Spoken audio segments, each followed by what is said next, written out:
Imagine waking up in a world where some people are massive, armor that clanks like a car door, footfalls you feel in your chest. That's the buzz around the giants in the Bible.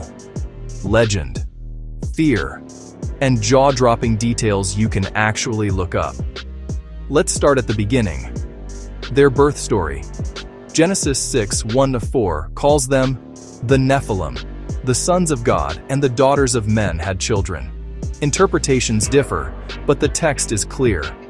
They were mighty and famous in ancient times. Then, the flood comes. Genesis 6:7. That world ends. But the giant storyline doesn't. Fast forward, Israel scouts Canaan, and the report is pure panic. Numbers 13:32-33 says, "We saw the Nephilim there. We seemed like grasshoppers in our own eyes." That's not just tall, that's terrifying.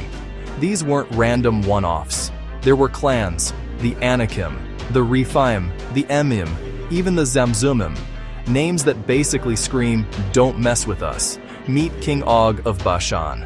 Deuteronomy 3:11 flexes a wild detail. His bed was about 9 cubits long, roughly 13 feet. That's like bunking on a small car. Joshua 11:21-22 says, Joshua drove out the Anakim from the hill country, with a few surviving in Gaza, Gath, and Ashdod. Remember those city names. Because from Gath comes the most famous of all, Goliath. 1 Samuel 17 puts him on the field at roughly 6 to 9 feet tall, depending on the manuscript, wearing armor that reads like a hardware catalog. And then a shepherd walks out with a sling, a few stones, and an oversized amount of nerve. One shot, and the giant falls. But the story doesn't end with Goliath. 2 Samuel 21 and 1 Chronicles 20 list more giants, some with 6 fingers and 6 toes, battled and defeated by David's men. So how did giants live? The text paints them as warrior elites. Fortified cities, long spears, massive gear, and reputations that travel farther than their footstep echoes.